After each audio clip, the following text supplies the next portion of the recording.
Hey everyone, welcome back to our channel.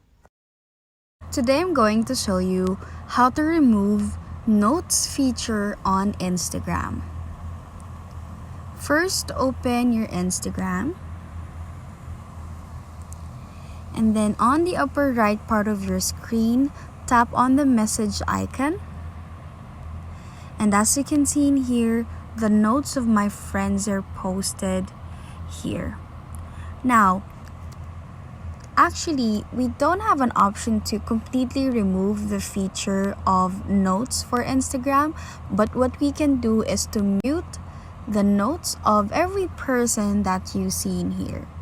In order for you to do that, tap on the person you would like to mute. So, long press this person, the icon of the person, and then you'll have an option in here to tap mute notes. Tap on this and then tap mute notes, and as you can see in here, the notes of that person is not showing up anymore.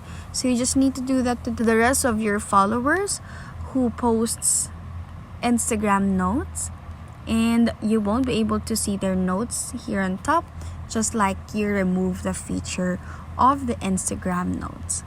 And that's how to remove Instagram notes feature. If you like this video, please give us a thumbs up, comment down below, and subscribe to our channel. Thank you for watching.